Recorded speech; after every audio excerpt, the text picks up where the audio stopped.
Bienvenido a Entusiasta, un podcast de Ilan Katz Mayo.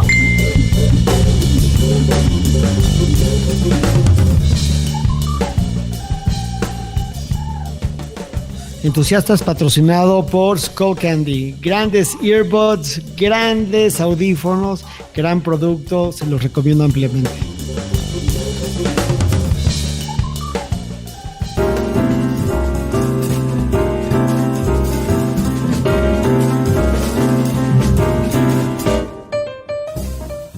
Hola, yo soy Ilan Katz Mayo, abogado de profesión y entusiasta por vocación. Hoy Tatiana Bilbao, magnífica arquitecta, orgullo de México, ojalá lo disfruten. Hablemos un poco de ti. Primero, eres arquitecta de la Ibero, ¿no? Cosa que me encanta, o sea, la Ibero ha dado grandes arquitectos. Estás tú, está Frida, no sé si Kalash es de la Ibero, Micho es de la Ibero. O sea, ¿qué hay? Fernanda Canales, Rosana Montiel. Creo que Mauricio también es de la Ibero, si no me equivoco. No, Mauricio Rocha es de la UNAM. De la UNAM, que también es muy buena escuela de arquitectura. Platícame, ¿qué pasa en la Ibero, en la escuela de... Yo soy de la Ibero, pero yo soy abogado. ¿Qué hay en la Ibero, en arquitectura, que lo vuelve este lugar tan increíble, formador de arquitectos? Pues yo creo que tuvo una... en nuestro caso se me hace que fue una generación que confluimos ahí y que nos alimentamos los unos a los otros, porque yo lo he estado, el otro día justo me preguntaban lo mismo mis alumnos, y no sé, una serie de alumnos, de maestros. Te perdí por el internet, te lo preguntan tus alumnos, ¿y? Tampoco creo, o sea, estuve analizando, me preguntaban mis alumnos, y no creo que haya sido como la confluencia de grandes profesores, porque tampoco era el caso, o sea, sí teníamos algunos muy buenos, increíbles. Como Benjamín Romano, que es un gran maestro de arquitectura. Pero a mí no me dio Benjamín. ¿No? Ok. No, mis dos grandes maestros fue los talleres, porque yo tuve la fortuna de poder tomar varios con Oscar Hagenman y Pablo Benlliure, que Pablo Benlliure es mi primo, pero pues también era mi maestro, y la otra gran maestra fue Giriola Carozzi para mí. O sea, esas fueron como para mí mis dos grandes maestros. Pero fuera de ellos, o sea, sí eran buenos maestros, no estoy diciendo que no, pero tampoco siento que eran, o sea, como especiales o no. Yo siento que fue como una generación, que nuestra generación de la UNAM sufrió mucho porque hubo muchas huelgas. Entonces yo creo que entre que había este tema de la huelga y luego creo que otro de los grandes factores más bien es el momento en el que estudiamos, porque a la hora que salimos todos nosotros, de repente había muchísimo trabajo, como que se juntó el hambre con las ganas de comer, la verdad. O sea, no creo que haya sido un solo factor. ¿Por qué había muchísimo trabajo? ¿Porque fue el boom de la construcción? Sí, porque de repente hubo la crisis en el 96 y poquito después la economía se empezó a estabilizar.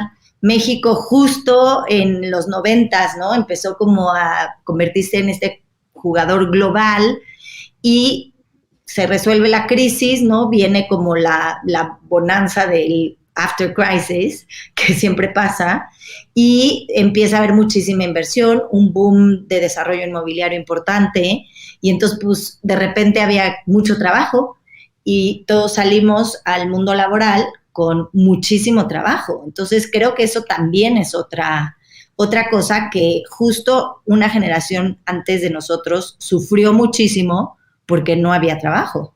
Pero entonces, también creo que es increíble el ser de la generación X. Es decir, la generación X goza de varias cosas que son un enorme beneficio. Primero, somos la última generación análoga, ¿no? Es decir, que es el libro, el cassette, el modelo, la maqueta a huevo. Esto es a huevo. O sea, no. O sea, tú llegas a la escuela de arquitectura y te enseñaban a hacer tu pinche maqueta a huevo.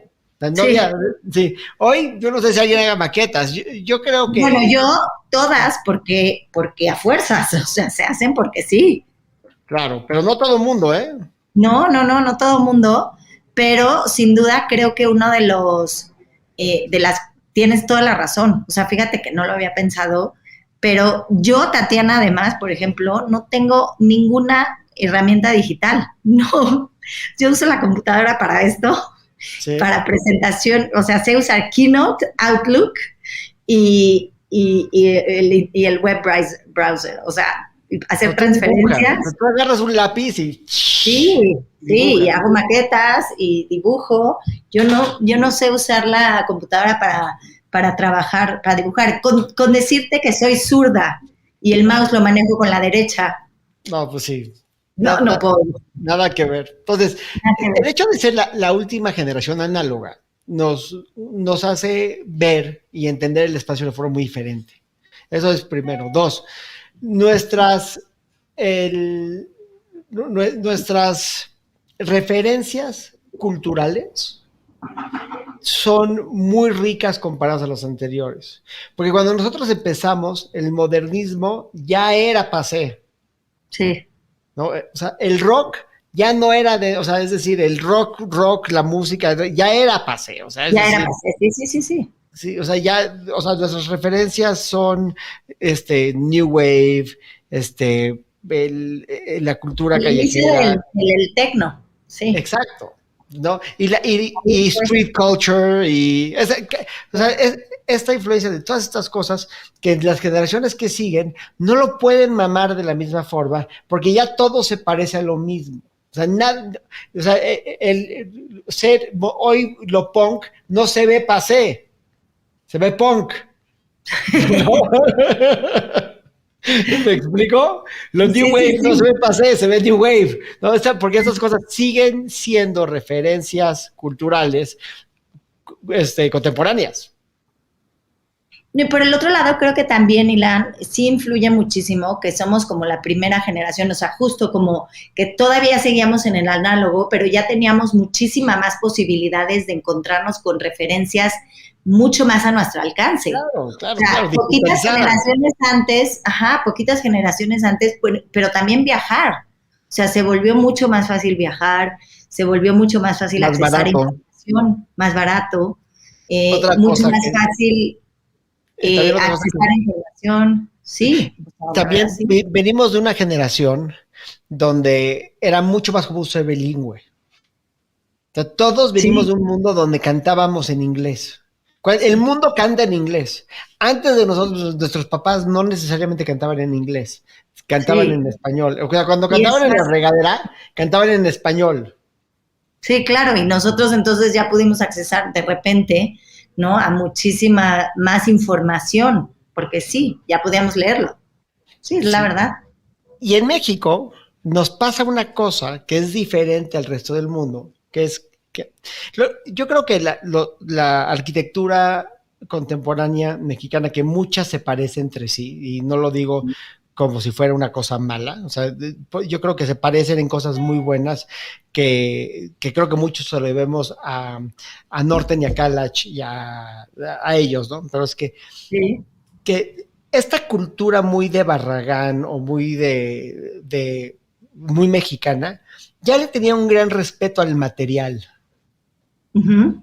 Ya había un respeto al ladrillo, ya había un respeto al concreto, ya había un respeto al yeso, o sea, ya el respeto a no adornar. O sea, si tú ibas a la casa de un güey que tenía las paredes de madera, ¿no?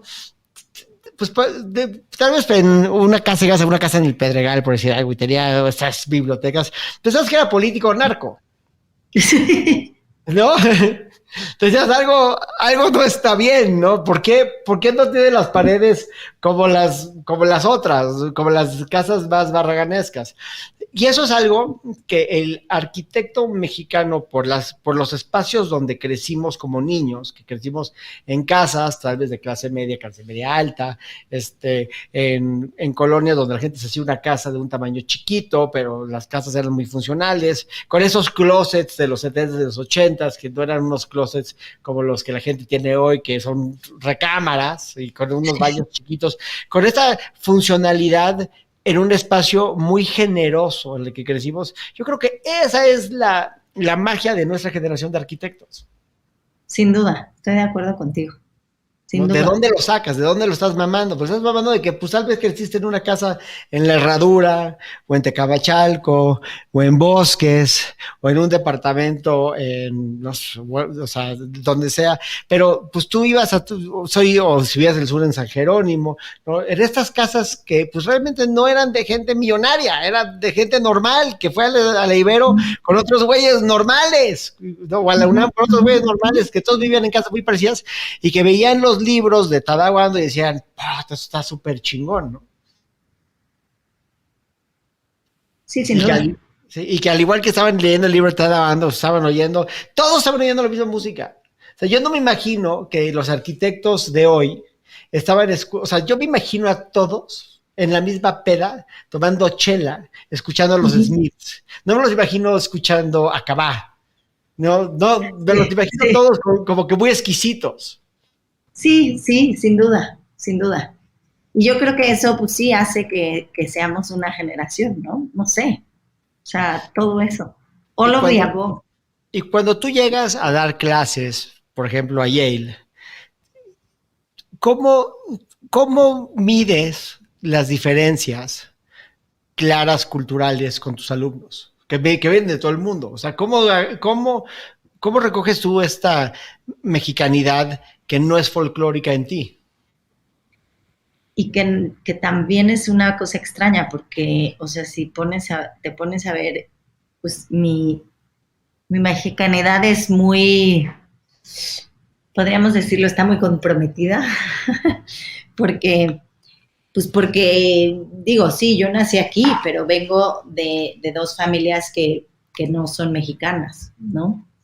Entonces yo me siento absolutamente mexicana, pero como sí, pues sí hay que entender de dónde vienes y cómo creciste, porque claramente como no hay, no sé cómo explicártelo, o sea, no soy indígena, ¿no? Entonces, ¿cómo te Claro, relacionas con este pasado que eres pero no eres, ¿no? Y cómo lo puedes entonces eh, asumir, cómo lo puedes, ¿no? Expresar. pero es Y es parte de una ser combinación, un... es una mezcla importante. Pero eso me recuerda mucho a las entrevistas con los artistas de Guadalajara. O sea, cuando tú ves la obra de José Dávila o de Méndez Blake, no piensas que son artistas mexicanos. Se pudo haber hecho en cualquier lado del mundo. Si le rascas un poquito a la superficie, pues igual y sí sale que son mexicanos y esto y el otro, pero no se identifica por ser folclórico. Es decir, es un mexicanismo dentro de un foro internacional con referencias 100% internacionales, porque lo que mamamos era internacional. O sea, Sí, total. estábamos de otro lado, o sea, no estábamos limitados por solamente lo que teníamos al alcance de la tienda. O sea, todos íbamos a comprar discos a la Mix Up, comprábamos discos importados, porque lo traían importado y se veía que era importado porque tenía un sello de importación. Y cuando íbamos a comprar un DVD, mi hermano era dueño del videódromo, no sé si te acuerdas del videódromo. Sí, sí, sí. Pues ibas al Increíble. videódromo y todas las películas eran de Criterion Collection, ¿no? Y era increíble, te llevabas ese producto al que tenías acceso en México, que era internacional. Y eso es, o sea, como seres humanos, somos la suma de nuestras emociones, más la suma de nuestras referencias, ¿no? Más la suma de nuestras vivencias. Es lo único que somos. Y eso Sí, no es 100% mexicano. estoy de acuerdo. Y una de las cosas pues que yo llevo a Yale, ¿no? Pues es esa mezcla de que también tira estereotipos, ¿no?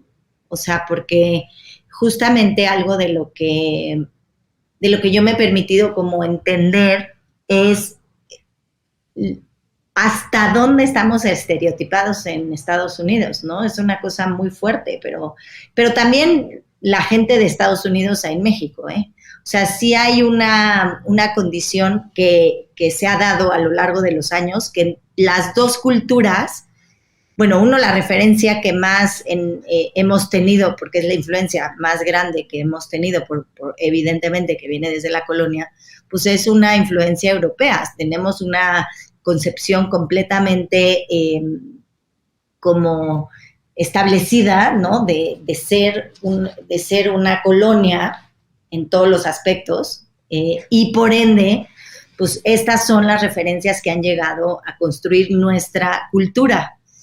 Y en la arquitectura, nosotros estudiamos arquitectura en la Ibero y nuestras referencias siempre fueron o locales o europeas. Es la verdad, tampoco, o sea, yo sabía quién era Frank Lloyd Wright, pero punto. O sea, de ahí, Mies van der Rohe porque era alemán, ese sí bien, ¿no? Pero de ahí en fuera, sabemos muy poco en términos, no solo en la carrera de arquitectura, pero en términos culturales, sociales, políticos y económicos, realmente, de lo que es Estados Unidos. Tenemos una idealización muy grande, porque como en todo el mundo, pero nosotros que estamos más cerca, vemos a Estados Unidos como ¿no?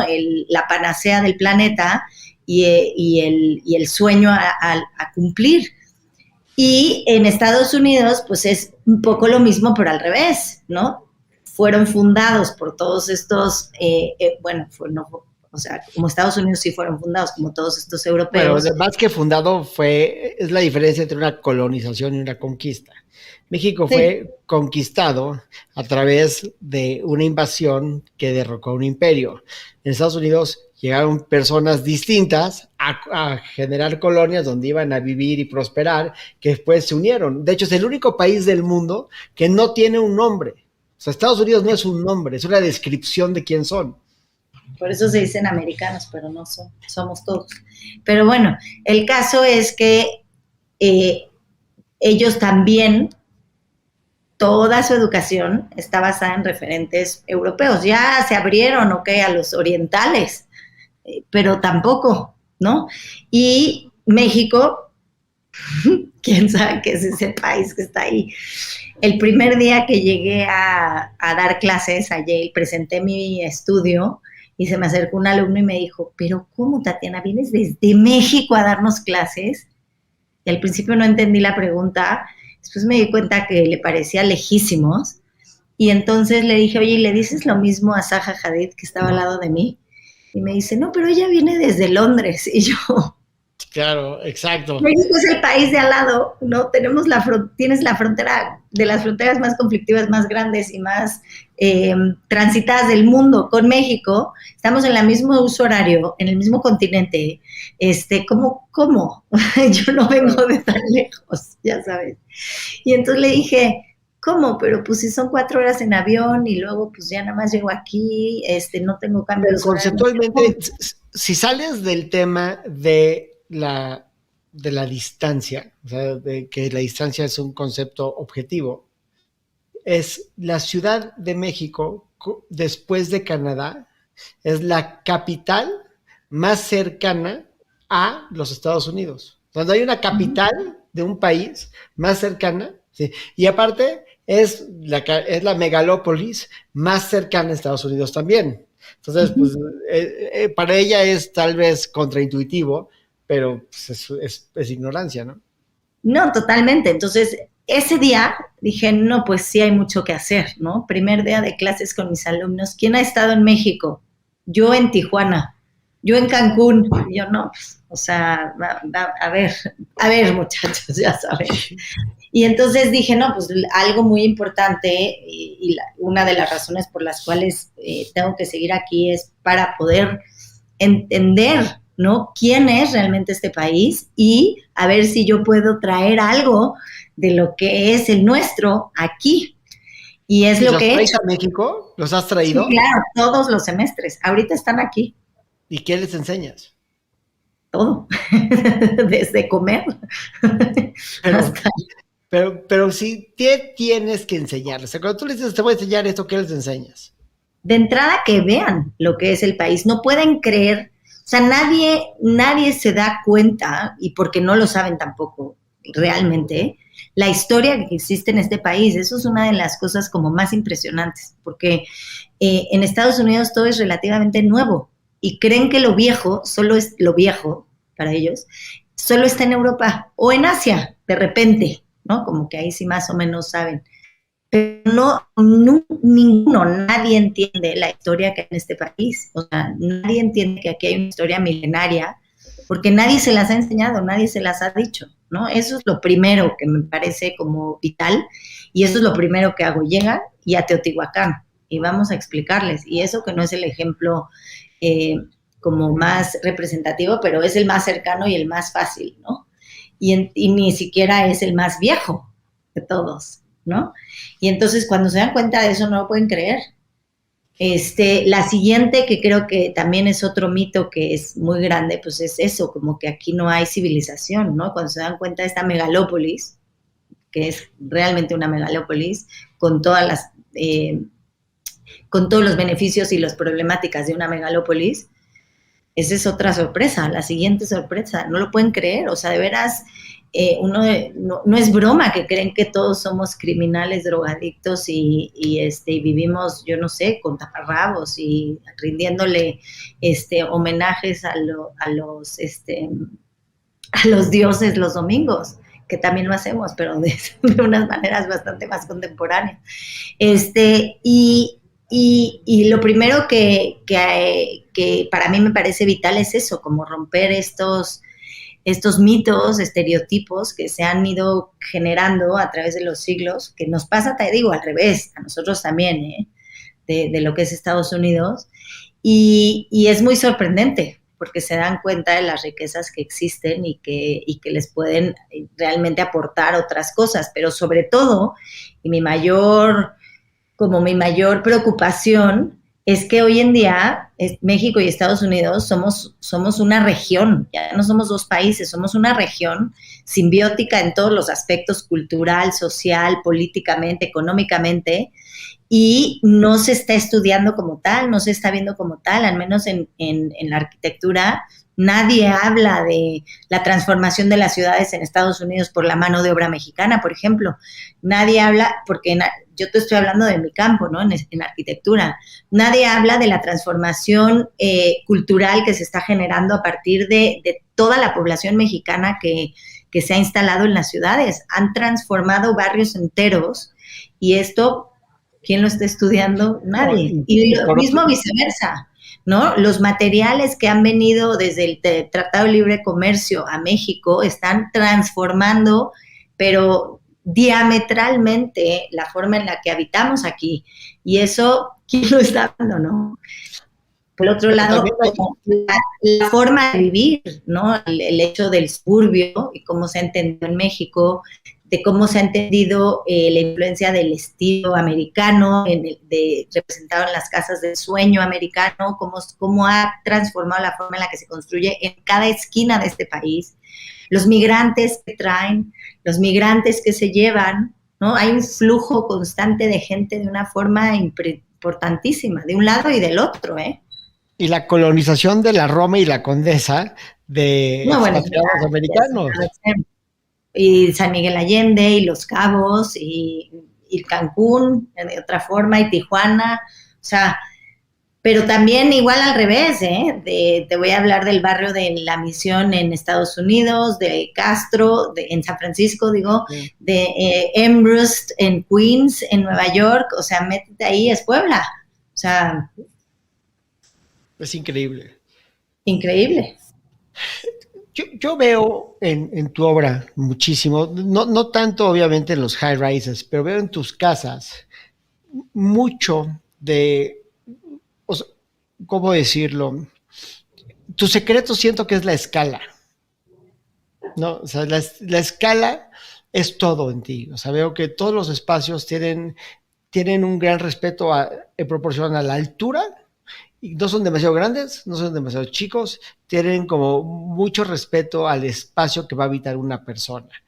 Sobre todo en casas que veo que tienen mucho cristal, que hay mucha luz. O sea, no son, no son joyas, son espacios pensados para que los viva una familia, para que se usen. O sea, es un objeto que se va a vivir.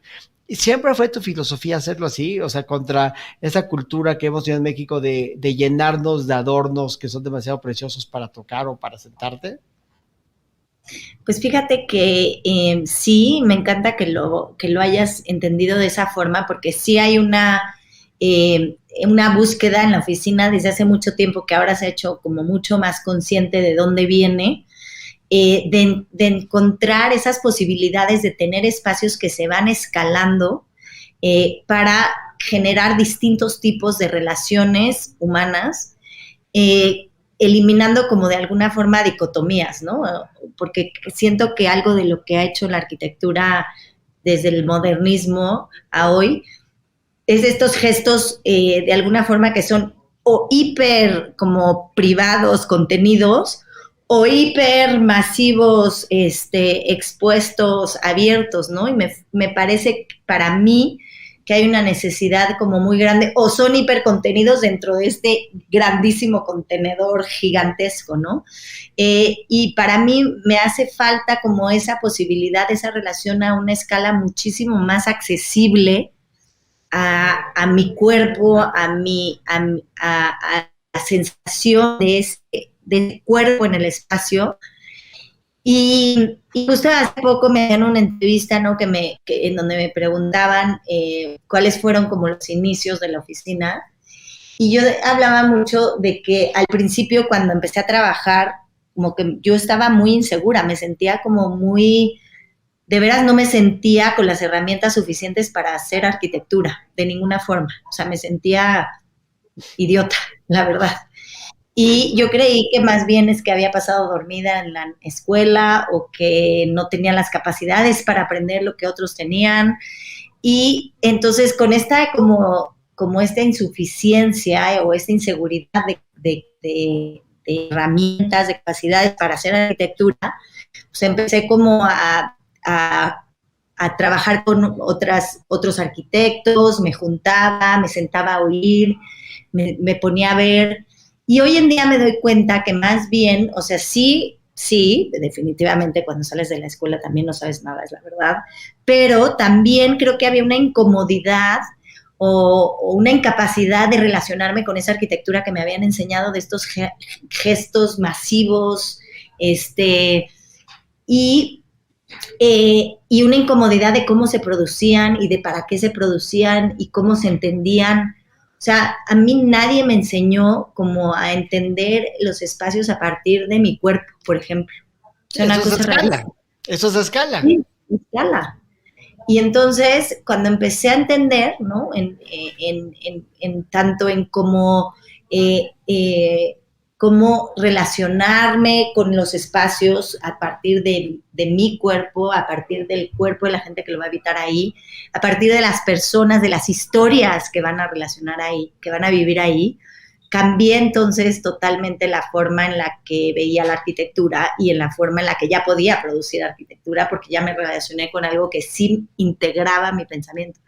Y sí, justamente hay muchísima intención de entender cómo un espacio necesita tener esas características para que un cuerpo pueda ser sostenido por él, a mi manera de verlo. Y todos los gestos, desde las casas más, tú ahorita te refieres a esas casas particulares, pero desde las casas particulares hasta los edificios más grandes, siempre son una suma de fragmentos que para mí son esta posibilidad del ser humano de relacionarse tanto con el espacio como con el otro de una forma más natural. Pero estás pensando en, déjame ver si te estoy cachando. O sea, lo que estás diciendo es, este concepto tradicional de que un cuarto es solo para una cosa, ya no jala. O sea, lo que tenemos que pensar es que los espacios deben ser útiles para muchas cosas. ¿Sí? Exacto. Entonces, No solo eso, o sea, yo creo, o sea, sí, esa es una de los grandes, o sea, una de las grandes que siempre he pensado es por qué como arquitectos además podemos tener, ¿quién nos empoderó para pensar que podemos decidir cómo alguien más ocupa un espacio? O sea, nosotros decimos, este es una recámara para dormir. O sea, claro. a lo mejor a mí me gusta dormir en un espacio más grande, más amplio, con la mejor vista, pero a lo mejor no. Y la verdad es que a mí no. A mí me encanta. O sea, yo en una celda de monje cerrada, así, chiquita, ese es mi espacio favorito para dormir. Sin embargo, para estar, pues sí me gustaría más, o para cocinar, para bañarme, por ejemplo. Yo así, si me das un departamento de esos ya establecidos con funciones muy claras, yo en la recámara principal pondría el baño. Así Claro. soy yo. Pero es que eso es justamente lo que yo creo que la arquitectura debería de hacer, ¿no? Sí es cierto que todos tenemos como seres humanos naturales necesidades fisiológicas muy específicas e iguales.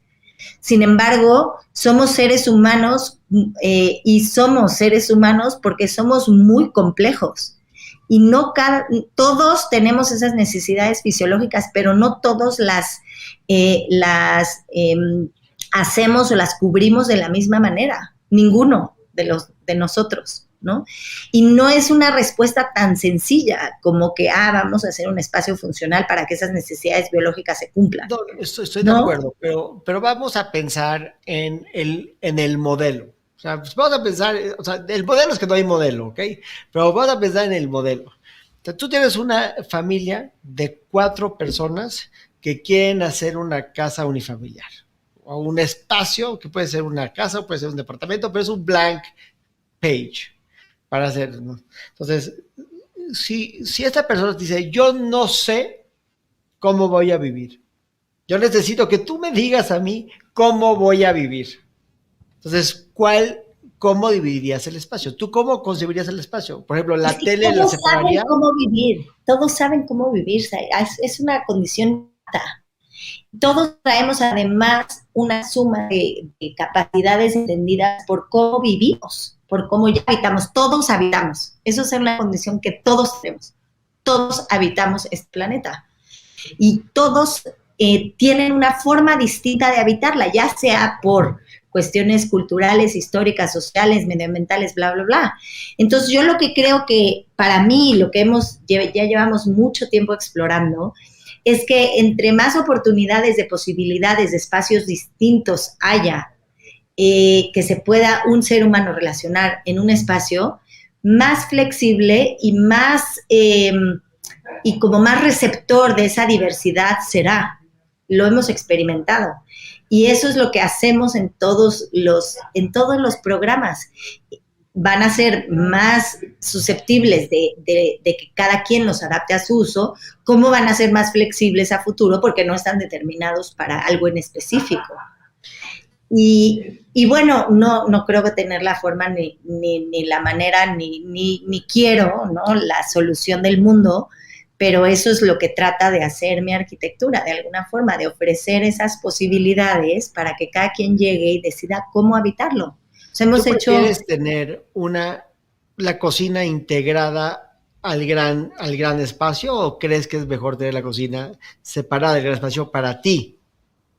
La cocina para mí es uno de los espacios como más controversiales de todos en el espacio doméstico, porque las cocinas de alguna forma, se han integrado en el espacio doméstico y han, para mí, transgredido todas las posibilidades de habitar todos los seres humanos en el planeta.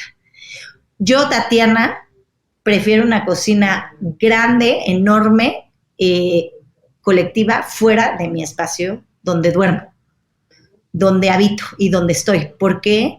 Porque a mí me gusta mucho que la comida siga siendo ese ritual que me nutre, no nada más de vitaminas y proteínas a mi cuerpo, sino de historias, de culturas, de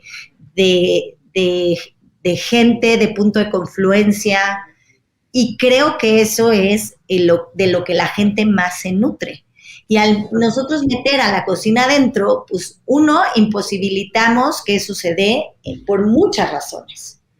Y por el otro, pues también imposibilitamos el poder de tener un espacio de recogimiento,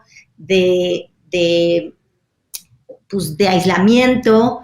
¿Cómo combinas el hacer un mole con dormir una semana bien? No se puede, porque tienes el chile aquí metido, no en el mismo espacio.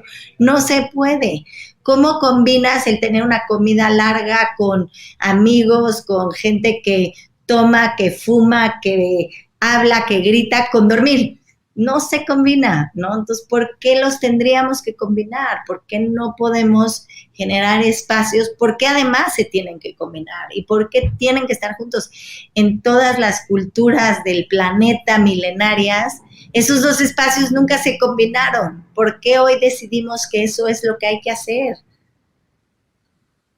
Sí sé de dónde viene, de un espacio práctico que, te digo, el modernismo lo que buscó fue pensar que todos los seres humanos teníamos ciertas necesidades fisiológicas, pues generamos una máquina que permita que esas se cumplan, pero además de forma individual, ¿no? Cada quien las tiene que poder cumplir, iguales. Pues no, o sea, no somos así. Está cañón. Está cañón. Entonces, yo donde prefiero la cocina, fuera, y enorme, y colectiva, y con gente, y con mis vecinos, o sin mis vecinos también a veces. ¿Cómo la puedo hacer las dos al mismo tiempo? No sé, pero estamos tratando en muchos proyectos. Ya casi se nos acaba el tiempo, pero y podría hablar contigo horas, porque primero eres muy agradable y segundo, esto es muy interesante para mí. Pero, ¿cómo crees que debe o puede convivir amablemente el arte en las residencias? No, yo veo que muchas veces este tema en el espacio, muchas veces la obra puede ser muy invasiva. Pues eso yo creo que es muy personal otra vez, ¿no? O sea, yo creo definitivamente que algo que tiene que permitir el espacio, o sea, estamos también perfectamente como sociedad convencidos y sabemos que no solo necesitamos espacios que cubran la necesidad fisiológica que tenemos de estar protegidos del clima, porque si no nos hubiéramos quedado en las cuevas, ¿no? Ya evolucionamos y sabemos que no necesitamos nada más eso, necesitamos espacios que nos inspiren para poder desarrollar esa complejidad de la cual estamos constituidos, ¿no? Y eso se logra a través de muchas posibilidades, ¿no? No nada más es el arte, el conocimiento, la ciencia, la luz, el viento, eso también. Por ejemplo, los libreros. O sea, yo veo que los libreros le hacen mucho ruido a los arquitectos y le encantan a los interioristas, ¿no? Yo veo que los libreros son un pedo. O sea, llega el arquitecto y hace una casa sin libreros. Y llega el interiorista pues y lo primero que dice, porque para mí todo lo que cada quien necesite es lo que tiene que estar y no es parejo, vuelvo a lo mismo, a lo mejor para ti es muy necesario dormir con tus libros encima de ti, pero a lo mejor habrá otra gente que no abre un libro en su vida y que no le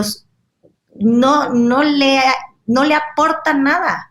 Pues esa persona, ¿por qué tendría que tener un librero? ¿Me entiendes? O sea, como, ¿por qué tenemos que estar como pensando en que tendríamos que aplanar el discurso y decir, todos libreros, no, nadie librero, no, todos vivan con arte, nadie viva con arte?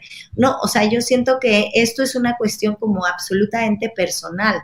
¿Cómo puedes generar espacios en los cuales la gente pueda inspirarse para generar su propia existencia? Para mí esa es la gran pregunta de la arquitectura. No tengo la respuesta, estoy buscándola en cada proyecto que hago y ahí estoy. Oye, pues muchísimas gracias por este magnífico espacio. Ha sido muy agradable poder conversar contigo. Espero retomar, ya sea pues en una siguiente sesión o en privado, con nuestras familias. Pero mil gracias, Tatiana, por este espacio. Ha sido un placer tenerte aquí. Sin duda. Muchísimas gracias a ti, Ilan. Un placer conversar. Y sí, hay que continuarla. Es una conversación que solo se puede ir agrandando. ¿Has podido escuchar alguna de los otros episodios? Sí, escuché la de Frida. Ay, ¿qué te pareció? Muy bien, me encantó. Sí. Y eso que Frida es súper seria. Sí. Es así. Yo creo que es la entrevista más seria que he tenido en mi vida. Pero la de Norte está buena, sí, la de Kalach. Voy a ver la de Norte. Sí, la de Norte está buena, la de Kalach está buena. ¿Y sabes cuál está buenísima? Aunque es serio, pero el de Mario Shetman está buenísima. La voy a leer. La voy a ver. Digo, no la voy a leer, la voy a oír. Escuchar. Bien. Pues muchísimas gracias, te mando un besote. Gracias a ti, Ilan.